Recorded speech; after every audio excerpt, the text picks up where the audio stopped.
The house smelled of chrysanthemums and coffee. The Hudson River fog had not yet burned off. The stone manor looked like a photograph in an old magazine. Ivy on the facade, large windows with mullions, a wraparound porch. Emma sat on the edge of the bridal suite bed, the lace of her gown folded in a soft pile beside her. Sunlight tried to pierce the fog and landed on a framed photograph of her grandmother on the dresser. Diane hovered in the doorway, the picture of composed nerves. Robert moved efficiently through logistics. Final playlist checks, last-minute seating. There was an edited calm to their anxiety. Emma watched them, trying to square the pleasantness of the morning with the weight she'd felt for months. "Diane, are you sure about the toasts?" Emma asked. She knew the answer already. She had been told repeatedly to stay quiet during toasts. Diane smiled, the smile that smoothed cracks. "It's tradition, sweetheart. Let the older relatives speak. You made your vows. Today is for others to celebrate you. Promise me you won't get drawn into anything." The words were soft, but there was an edge like the taut thread holding a seam together. "It feels strange," Emma admitted. "Is it because of Aunt Ruth?" Because it's our day and we're keeping things civil. Trust me."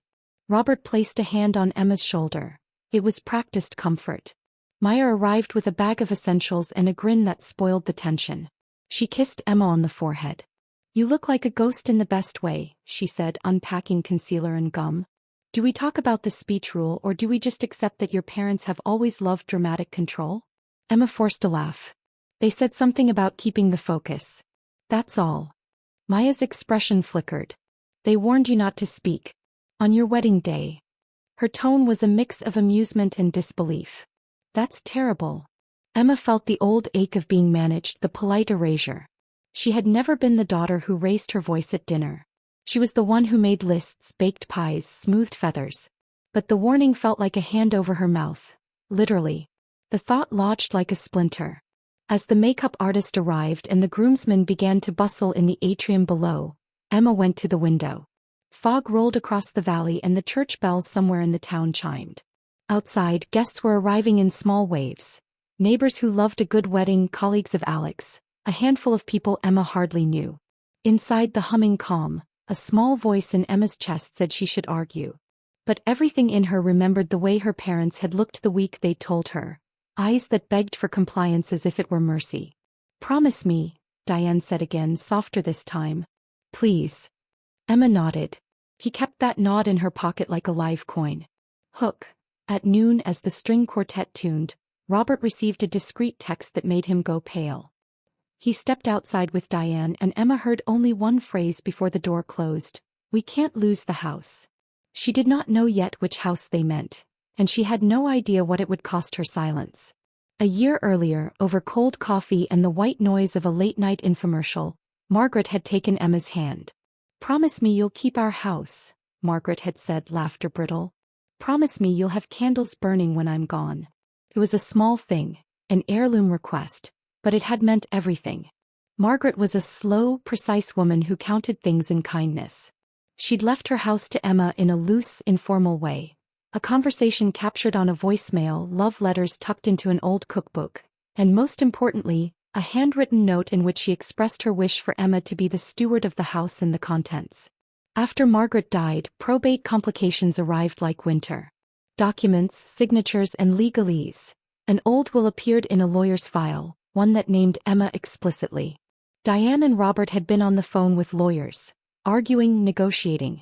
No one had told Emma about the trust terms or the bills that came due when the house's taxes spiked. "You can sell it," a lawyer had advised her parents, lean and sympathetic. "It's an asset. There are options." Diane and Robert had made a decision in a different key. They told Emma, "Margaret's things are in flux. There's time. Don't worry." They didn't tell her about the tax lien or the call from the mortgage company, or the unpaid vet bills that had tunneled the family's savings. Emma had been traveling for Alex's work in the year after the funeral, trying to stock the hours with ordinary life. She missed the first notice about the property tax. She missed the letter forwarded from a collections agency because Diane had opened it and said, "It's under control."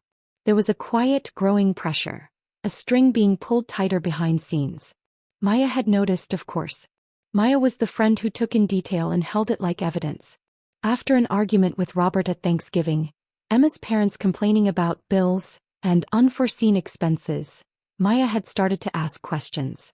She asked more, read emails, and eventually found a trail: bank transfers out of an account labeled Margaret Estate into Diane and Robert's account, documents with signatures that didn't quite match, an appraiser's bill that had been paid by a third party. When Emma confronted her parents, they had a script ready: "We kept it all to protect you." They spoke in that familiar dialect of paternalism, control disguised as safety. "What I don't understand," Emma said to Maya now, folding the napkin on her lap, "is why they'd make me quiet at the reception. If they were trying to do this quietly, why do it at my wedding at all?" Maya's jaw set. "Because weddings are cover. People pay attention but they don't look too closely. There's paperwork signed by guests mingling, pictures being taken. And if they wanted to finalize anything before anyone noticed, they'd pick the day when everyone's distracted." Emma stared at the lace of her dress, counting patterns like a litany. The voice of Margaret in her head said, "Keep the candles burning." Emma felt a new clarity. Her grandmother had trusted her with a house, and something had been taken, quietly, carefully. Hook. That afternoon in the receiving line, Aunt Ruth squeezed Emma's hand and whispered, "Did you read the letter Margaret tucked in the piano bench?" Emma remembered Margaret's piano. No one had told her about a letter.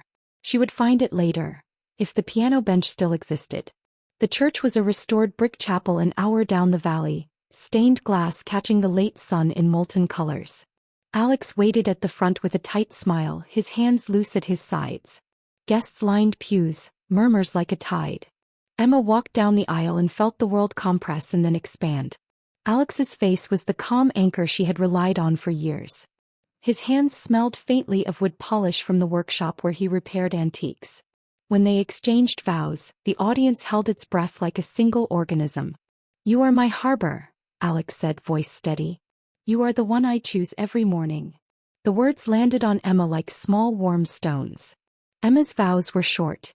She had written them to be precise, avoiding florid promises but keeping the weight of truth. "I promise to keep the lights on," she said, and the chapel chuckled softly. "To keep the coffee warm. To argue when you're stubborn and to listen when I'm wrong." There was laughter and tears in the corner of Diane's eyes, an emotion Emma took as approval. At the reception, strung lights winked like wrapped stars above long wooden tables. The band tuned, servers moved in choreographed lines. The room smelled of rosemary, roast chicken, and lemon cake. Emma floated through hugs and picture-taking, pockets of conversation aligning like constellations. Robert came to her side before the first toast.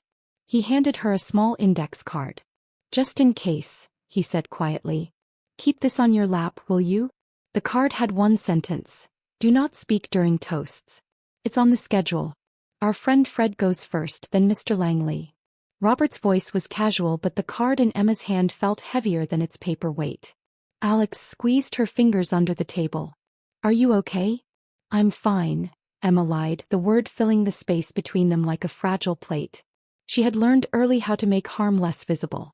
But as the first glasses were raised and Fred went up to the microphone, an old college roommate with anecdotes and a tendency to babble, Emma felt the pressure like an hourglass necking tighter. She kept her mouth closed even as laughter rolled through the room at Fred's stories. Maya watched her from across the table, eyes like a lighthouse. She mouthed only one thing: watch. "Be ready." Hook. As Mr. Langley took his seat at the head table, someone pressed an envelope into Maya's hand. The seal on the envelope had the crest of the probate lawyer. Maya's movement was small, but the envelope was heavy. Maya slid it into her purse under the table. She did not yet know the choices she'd make with it. Toasts began in earnest. A childhood friend delivered a sentimental speech that crowned Emma in nostalgia. The best man told a story about Alex's terrible sense of direction and how Emma had once sat with a map until dawn while Alex napped. Laughter stitched the room together. Robert rose for the third toast.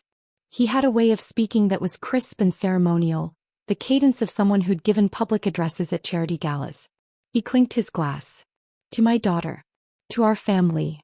His voice took a different tone that cut the warmth. "Emma has always been determined. Sometimes stubborn, yes. But she chooses stability." A murmur. "She understands responsibility.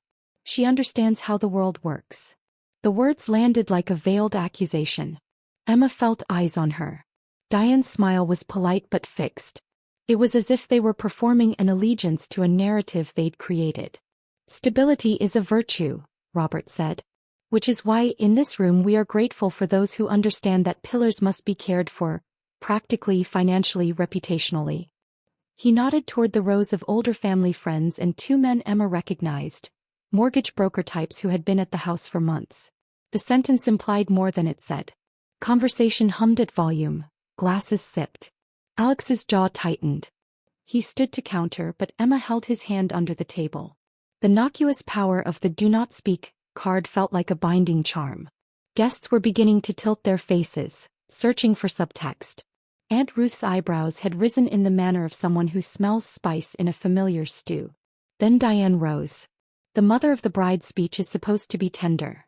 Instead, Diane layered praise and the thinnest of jabs, the kind that leaves a bruise under the skin. "Emma is responsible in ways that not all young people are," she said. "She's practical. She knows what's best for the home." She smiled benevolently. "Which is why we are so proud." From a corner of the room, Emma heard a chuckle that sounded like pity. It was a small thing, but the combination of sentences felt choreographed, to set up a narrative of Emma as caretaker rather than heir, as someone who would value practical decisions over sentimental attachments. Maya's hand tightened around the envelope in her bag. She watched Diane and Robert take their seats like two chess players who had set pieces in motion. Emma looked at Alex, who mouthed apology and fury at the same time. He couldn't speak either. It wasn't his parents doing the transporting of silence. No, this was different. The social inertia was heavy. Hook. When the video montage suddenly began, images of Emma as a child intercut with grainy video of Margaret in the kitchen, there was a tenderness that made Emma ache. Then abruptly the montage cut and a different slide appeared. An image of a piece of paper, a stamped notice. The music faltered. The projectionist had been given a different file. The projected slide showed a letterhead Emma recognized, the county assessor's office. It was followed by a red stamped notice, delinquent tax. Pause. Someone at the back coughed. Robert stood quickly. "That was not supposed to be in there," he said, voice sharp.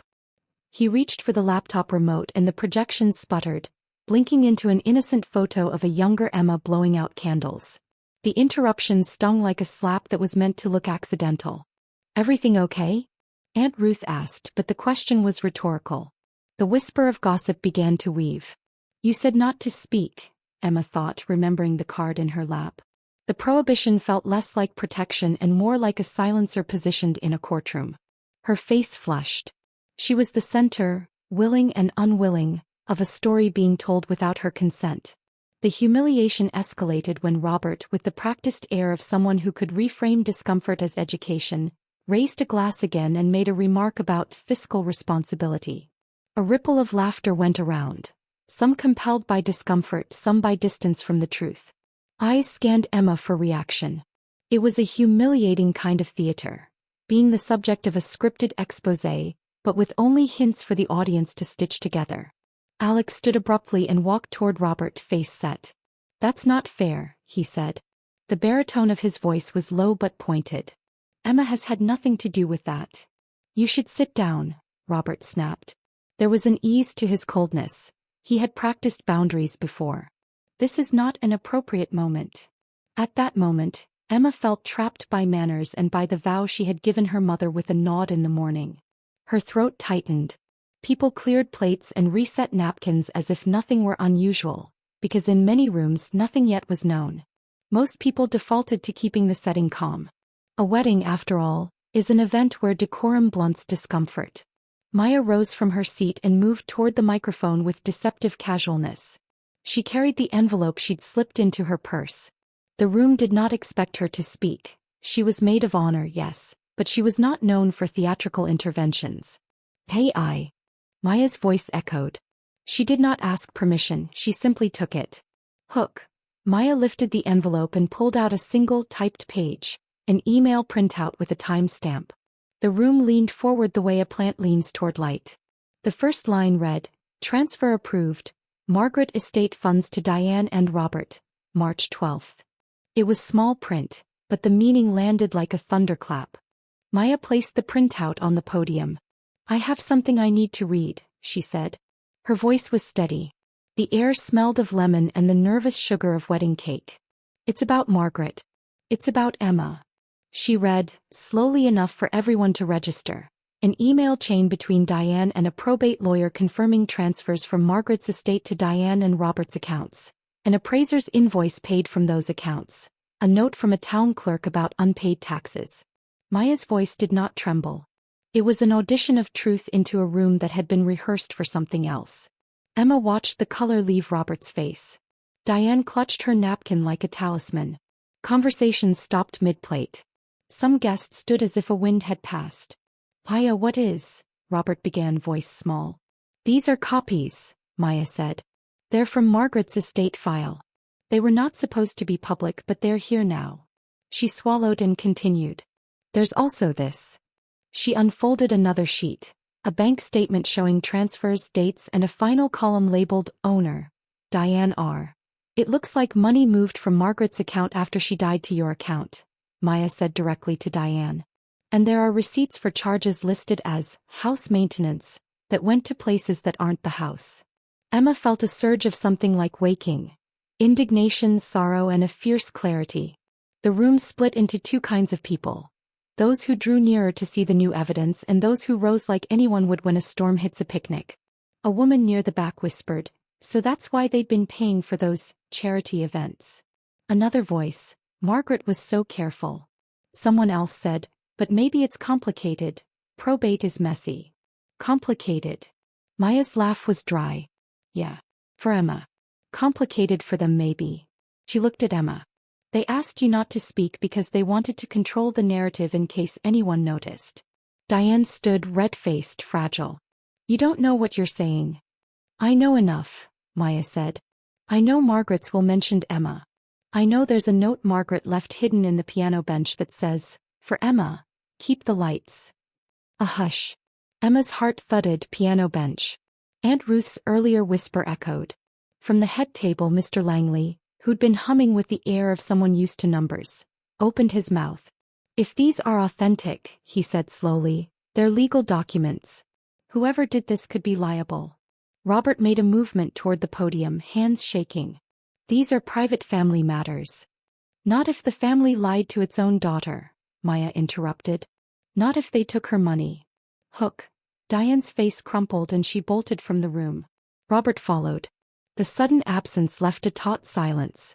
In the doorway, Diane whispered into a phone. We need to find the deed. Get the deed now. Before she finds it. The clatter of silverware resumed slowly, but the rhythm felt forced. Conversations started and stopped. People clustered into pockets. Allies for Emma, hesitant neighbors, and a few who sought to peer inside the messy private wound at the center. Alex took Emma's hands and said, Do you want to go somewhere quiet? No, Emma answered. Not yet. The word came out firm. She wanted to stay. There was a journalist in her mind. Someone who wanted to see it through. Maya sat beside her, silent now, the weight of her act settling. You okay? Emma laughed once, short and raw. Weirdly yes. Angry and weirdly okay. Aunt Ruth came over and put 2 fingers to Emma's cheek. Your grandmother loved you. She wanted you to have that house. We'll find whatever she left. There's always more in attics. Later, in the garden with a glass of untouched champagne, Emma called the probate attorney who had been handling Margaret's estate. The voice on the other end was careful, legal, and mountainous in its calm. Miss Chen, the attorney said, then used Emma's name because the law likes names. We have a file. There were transfers under question. We have been trying to reconcile. Emma interrupted. What files? Were there transfers without my consent? I was told nothing. We received communications from Diane and Robert indicating an intention to assume certain maintenance responsibilities, the attorney said slowly. There are documents in the file. Some things require signatures. The words felt like a moat and a bridge at once. Emma listened to the attorney recite dates and names. The more she heard, the more a map formed in her. The map led to the house, to the piano bench, to a lawyer's drawer, to a bank. You can see the full file, Maya said when Emma hung up. Tomorrow at the firm. I can come with you. Emma considered the prospect of a legal entanglement. It was exhausting, and yet the truth had given her energy. The public humiliation had been a blow, yes, but it had also ripped bandages away that had concealed a slow theft. Hook. That night, alone in the suite, Emma pulled Margaret's old cookbook from the drawer, only to find a stubborn seam. She exhaled and slid her fingers along the wood of the piano bench she'd seen earlier in videos. Her fingertip found a square of rough wood, and under it, pressed flat, was a folded letter with Margaret's looping handwriting. For Emma. Keep the lights. Inside, a key taped to the page. The piano house key had a tarnish only old brass gets. On the back, a sentence. Deed in the top false panel of the study. Emma's hands went cold and hot at once. The study in Margaret's house smelled of dust and lemon oil. The council of early autumn's sun-made coals of the mahogany. Emma had the key in a pocket and Maya beside her like a guardian. They found the top false panel of the study by the third try. A slender seam behind a bank of books. The deed was there, folded, with Margaret's name in a careful hand. It declared the house to Emma L. Chin. There was a notarized signature and the record of a deposit in a trust. The math of it was small and simple. A house, a trust, taxes owed, and a ledger of transfers. Emma read the deed in a summer of details. Each page was an argument. Each signature a small anchor pulling toward a legal truth. I don't want to ruin their lives, Emma said finally, voice thin. They are my parents. Maya answered with the clarity of someone who had watched the whole thing unfold for months. You can confront them. You can ask for accounts. Or you can hire someone. Or you can. What if it's messy? Emma asked. What if we go after them and they lose the house they live in? It'll be their house. They'll say I'm splitting the family. You were given that house, Maya said. Your grandmother chose you. That choice matters.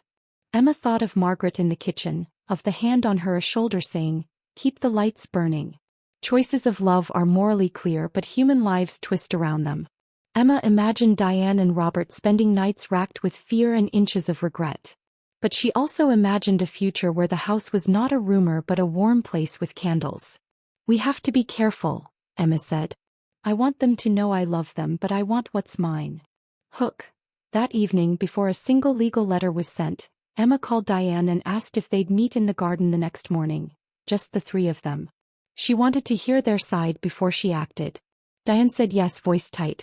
Emma had an argument to make, but she also had a choice to offer. It would either open a wound or begin a repair. The garden was quiet at dawn, dew stitched to the edges of the grass. Diane's lipstick had been applied poorly after a rough night. Robert's hands trembled slightly when he poured tea. Emma laid the deed on the table and watched for the reactions she'd rehearsed at night. Diane's mouth moved, then closed. Robert stared at the signature as if it might shift. Why didn't you tell me? Emma asked. It wasn't a scream. It was the precise question of someone who had been kept out of a conversation that concerned them. Diane's voice, when it came, was brittle. We thought we were protecting you. The taxes, the estate. It's complicated. We didn't want you to fight, to have to deal with lawyers while planning your wedding. Protecting me from what? The truth? From my grandmother's will? Emma felt tears come up like a tide. She wiped them away. I kept Margaret's letters because they mattered. You made decisions without asking. Robert folded his hands. We were in debt, Emma. The bills piled up. We panicked. Selling the house would have kept us afloat. You moved money, Maya said quietly, echoing the lawyer's phrases. You moved Margaret's funds. We used it for the family, Diane argued. We paid medical bills. We paid mortgage payments. We kept it from being sold by speculators. We meant to put it back. Emma looked at the two people who had raised her, the imperfections and the love threaded through fear. You meant to put it back, she repeated. Do you have records? Receipts? Lawyer's notes? Robert's eyes were damp. We do. Some things we can show you. Some things are messy. We were scared. Scared of what? Emma asked. Being honest? Being judged. There was a long silence. The leaves overhead were small hands that clapped when wind passed through. Finally, Diane unmade a small breath and said, We were scared of losing everything. We thought if we could handle it on our own, we'd spare you. And then we kept moving the line. Emma didn't know whether to cry or to negotiate. He pushed she might break them. If she forgave without recompense, she might lose the deed and the memory of Margaret's trust. She made a decision then. Transparency first. "Show me everything," she said. "We go to the attorney together. We account for every transfer. If restitution is owed, we find a way. But I am not stepping back from this." Diane's face crumpled. Robert's shoulders sagged. There was shame and relief braided into the same expression. Hook. Later that day, in the attorney's office with papers spread like a map, the probate file revealed a new line. A third party, an unfamiliar name, had made payments into Diane and Robert's account in the months before Margaret's death. It raised a question no one had asked. Who else knew about the transfers and why? The final chapter opens with a small, intentional scene. Emma standing at the microphone later that evening, the wedding nearing its close. The day had been a collapse and a rebuild. Some guests had left. Others stayed, their faces softened by witnessing truth. Emma had decided to speak not out of revenge but to reclaim the narrative. The card Diane had given her in the morning sat now like evidence of a moment that had taught her firmness. She cleared her throat. "When I was a child, my grandmother used to tell me things that didn't feel like instructions so much as invitations. To be kind, to light a candle, to be brave." Her voice was a low thread that gathered attention. "Today I learned that people I love kept things from me, supposedly to shield me. I also learned I am not powerless." She looked directly at Diane and Robert. "I love you. But love cannot be used to hide actions. Margaret asked me to keep the lights on, literally and metaphorically. I will honor that." There was a hush. Emma's words were not just about legal papers and bank transfers. They were about being seen. She turned to Alex and smiled in a way that folded relief and commitment together. To Alex. For choosing me in public and private. To Maya, who would set a table on fire if she thought it would bring me home. And to Margaret, who taught me that houses hold memory and that we must care for them. Maya squeezed her hand from the crowd. Alex rose and lifted his glass. "To Emma," he said simply, and the assembled echoed. After the toast, the couple stayed. There were meetings with lawyers arranged, apologies that were not theatrical but true, and the beginning of a repair process. Diane and Robert sought therapy and accounting. The unfamiliar third party in the probate file turned out to be a neighbor who had fronted funds temporarily, fearing a forced sale. The legal work was messy but not punitive. The family negotiated restitution plans rather than full catastrophe. Emma did not erase what had been done. She required meeting numbers, receipts, and legal accountability. She also held space for her parents' humanity. The story ended not with perfect reconciliation but with an honest scene. The three of them in Margaret's kitchen months later, candles lit, a small table of papers and a cup of tea between them. "Keep the lights on," Emma said, quoting Margaret. Diane nodded. The gesture felt like a promise more than it had in the morning. This time it was mutual. Final image. The house at dusk, windows glowing, a small humming of life inside. Emma at the window, tracing the familiar silhouette of the porch, feeling steadier. The wedding had been a storm. The reveal had been public and painful. But truth, once let in, had a way of reorganizing rooms. Emma raised a small glass to herself and her choices. The light stayed on.